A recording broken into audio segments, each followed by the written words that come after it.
Hi Cancer, here is a general look at your solar chart for June 2013. But before I look at the faster moving inner planets, which are a bit like actors on a stage, they come in and out each month, they change quite quickly with their entrances and exits. I just thought I'd do a little update or a little reminder about the slower moving outer planets, which basically wrote the play and probably constructed the stage upon which those actors are playing out their parts. So it's worth mentioning and reminding you, if you know already and maybe you don't know at all, that as one of the cardinal signs, you're undergoing some really tough planetary transits at the moment. And you are, even though you don't have Saturn anymore in the mix, you still do have this kind of pincer movement coming from Uranus and Pluto. So Pluto's in your opposite sign Capricorn, and Uranus is up at the top of your solar chart in your area of your career, but also your general direction in life and your goals and ambitions. And these are planets of radical change. Wanting to change the way you pursue your career, wanting to change your image in the world, but also, in the case of Pluto, very radically wanting to transform you emotionally and perhaps help you to grow up emotionally through intense, sometimes emotional interchanges in close relationships. And this transit of Saturn in this area, which is a very long one, it's many years long, in that area of close interactions with others, whether it's spouses, whether it's lovers, whether it's family, whether it's colleagues at work, according to the degree of the transit, coming close to your sun or to maybe another planet that you have in the sign of Cancer, will trigger some kind of crises, because this is the way Pluto likes to operate. And then usually, in fact always, a significant breakthrough. But that breakthrough can be extremely positive. You can make it as positive as you like if you are aware and conscious of the actual mechanism that's working there when the whole thing is kind of unfolding. It can also make you intensely involved with somebody. And maybe you earlier Cancerians who were intensely involved with somebody are looking back over your shoulder now thinking, well, what did I ever see in him or her or that, or but it can, because you are operating under a sort of unconscious compulsions, which we all have.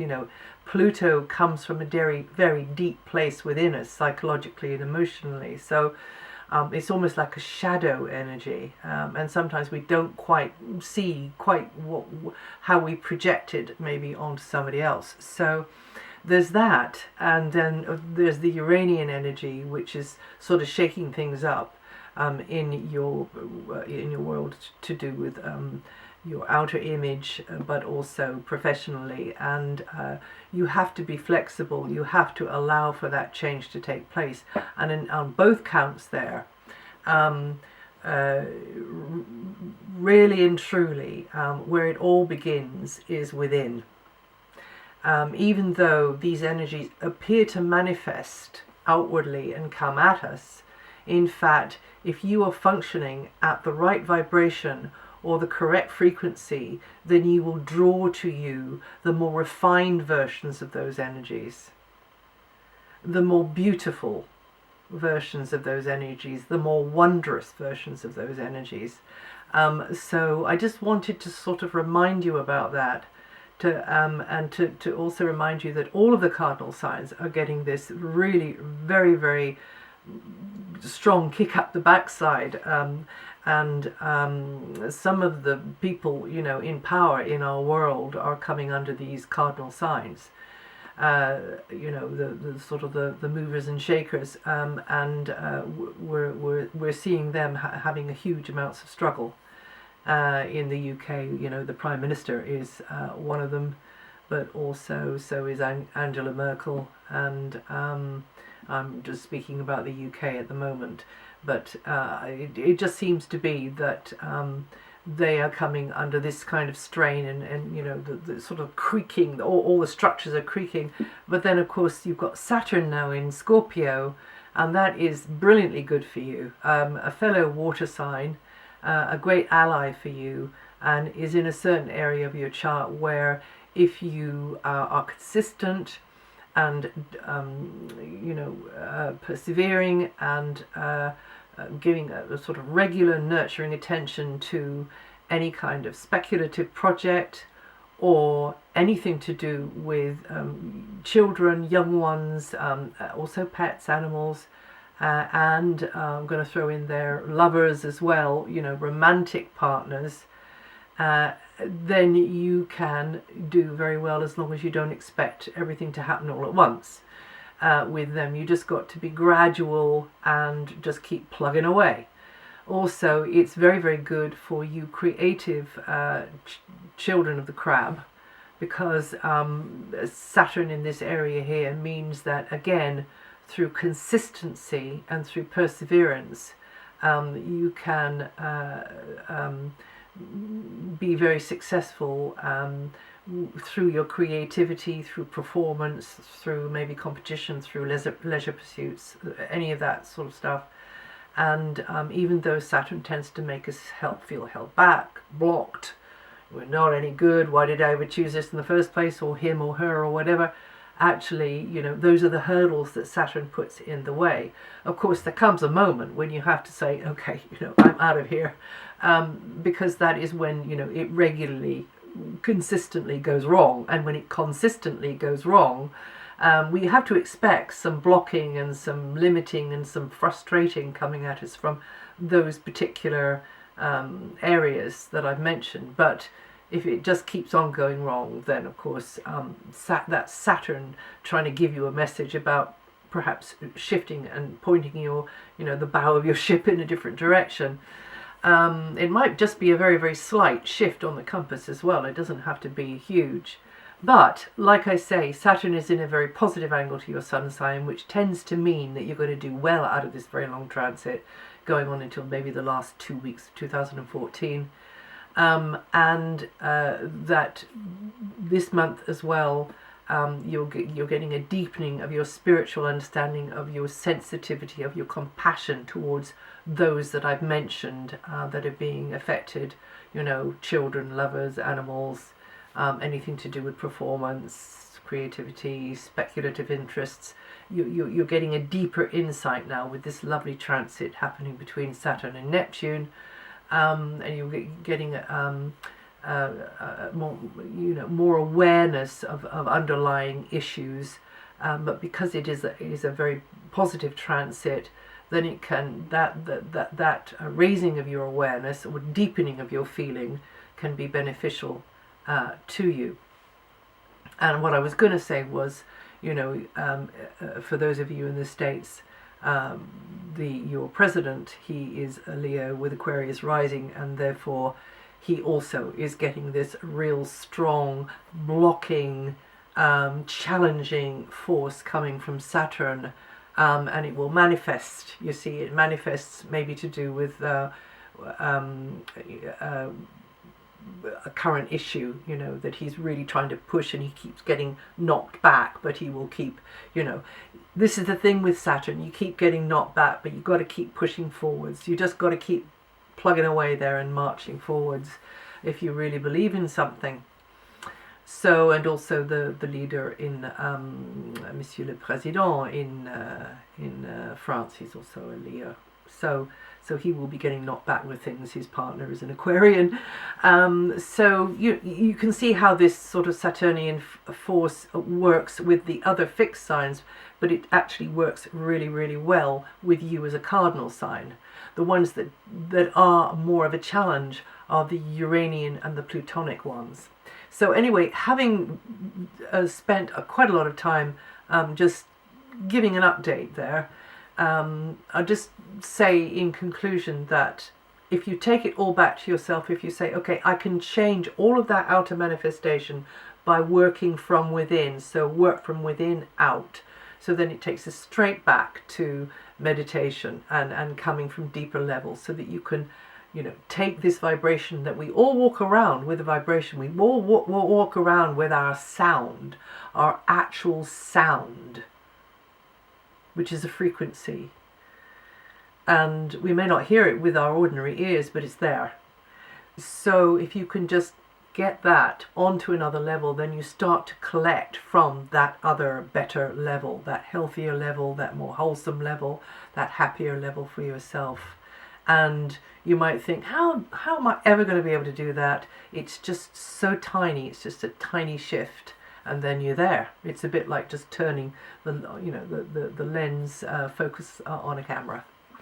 So anyway, about the month, well, until the 21st, the energies are very much pulling you within, making you self-reflective, making you more introspective. Don't expect a great deal of yourself, because Mars is going to be there too. And so yeah, pulling you inwards, and you getting on with things behind the scene. That would be great for this time of the month, and more nurturing mood is around, a more compassionate mood, whether that's for yourself, doing nice things for yourself, or letting others do nice things for you, or indeed doing nice things for others yourself, because others may need more support at this time. So whenever possible, when you're not, being needed, you being the very caring sign of the zodiac and very sensitive, when you're not being needed, draw that line, let go, let others take the strain. And also, because this is a karmic house, there's going to be more going on for you probably than you let on, than others see. They don't realize, and why should they? Because this is, your own stuff. And then, of course, 21st, well, the sun comes into your sign, and then this is the time of the year for you to be more self-indulgent, just clear the decks, because you're going to do what you want to do, and you have permission for that. And it's a great time for reviewing the last 12 months as well when that happens. Now, Mercury, despite a stronger desire for downtime, Mercury is actually in your sign, so that means that you could be having to socialize, because actually sometimes you won't be in the mood at all, but you're getting sucked out, you're getting pulled out there, and the phone doesn't stop ringing, or the computer, really, I suppose, to get away from Mercury, you've got to pull out the plug on the phone, and you've got to shut the computer, and you just got to tuck yourself away somewhere and read a book. Well, of course, the world doesn't go away, and that doesn't happen. So just try to avoid getting scattered by this, because a lot of your energy is pulling inwards to your deeper self, to your higher knowing, but also just behind the scenes, more going on behind the scenes, you see. But social interaction is going to be happening, could be related to sharing ideas and information with others, education, travel, correspondence,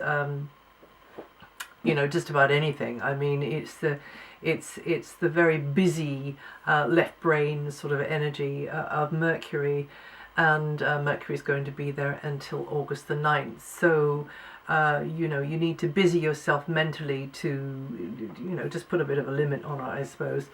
And then the planet of love, material success, physical balance is also in your sign from the 3rd, and that's going to be until the 28th. And that's wonderful, because that means there can be treats in the pipeline for you. And Venus is in quite a sociable mood. And, you can meet the world with a smile, although, of course, part of your awareness will be still in this kind of background area here.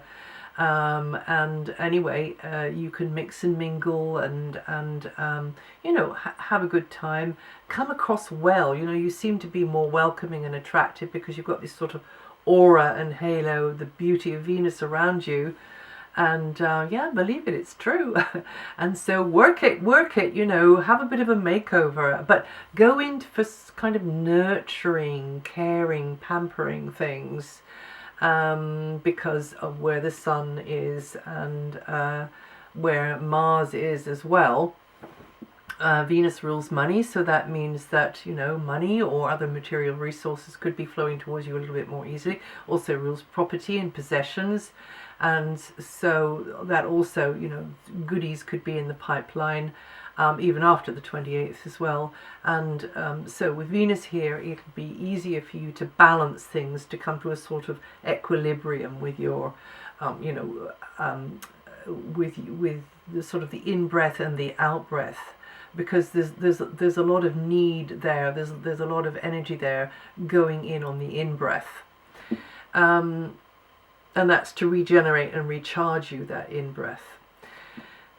Now Mars is in this sort of incubation area along with the Sun, which is more private. It's to do with your private life. It's to do with the past as well, and it suggests that things could be, you know, busier behind the scenes, you playing more of a supportive role, or maybe a low-key, modest kind of a role. For others, this is a good time for keeping yourself to yourself just a little bit more, given that Mercury and Venus are in your sign, resting up, recuperating. You know, you are your own responsibility. Nobody else is going to do it for you. Well, not in the way that you know you like it. So just go in for as many relaxing pursuits as you possibly can within, you know, your time schedules. And this Mars transit will encourage a more self-reflective mood, but also you can get a lot accomplished, and maybe look into some of your own patterns and your own sort of baggage from the past as well. Remember, energy follows thought, and so therefore if you work from the level of vision, so energy follows thought. So if we take thought as you know, envisaging what you would like, then the energy will follow on after that if you hold that vision. Now, emotions and some frustrations can come up to the surface. It's, you know, it's always the way in this dualistic kind of dimension that we live in. You know, you get the good of something, which is like one side of the coin, and then you get the sort of the polar opposite. So, you know, certain emotional issues could come to the surface, and you maybe would like to look into that and not fall down the same old hole in the road. But I see this area as a cocoon or a chrysalis in which you're incubating something, you're growing something like the embryo in the womb, and over the weeks that Mars is here, is going to be there on into July. And because your energies, your physical energies, are turned inwards, you're more easily affected by outside influences. Now, on June the 26th, Jupiter enters your sign. This is going to be a real growth spurt in your life over the next 12 months. Your mind's going to be opening up to new fields of knowledge and new territories, new places on the map, more travel possibly for some of you, foreign connections, more education as well for some of you. Just try to avoid trusting to luck or overlooking important details. And you, Cancerians born 21st to 23rd of June, or with 15 to 23 or 15th to the 23rd of July, or with from 23 degrees rising or 2 degrees up to 2 degrees rising, going to feel this energy the most this month. And that's it for June. If you know your rising sign or your moon sign, listen to those. It'll give you some more information, and maybe you sort of fill in the gaps a bit. And if you want to know what the other outer planets are doing, go to my website and it'll tell you there which part of your sign they're affecting. The ones that I mentioned in the first part of this sort of news, astrobabble. And I'll see you the next time.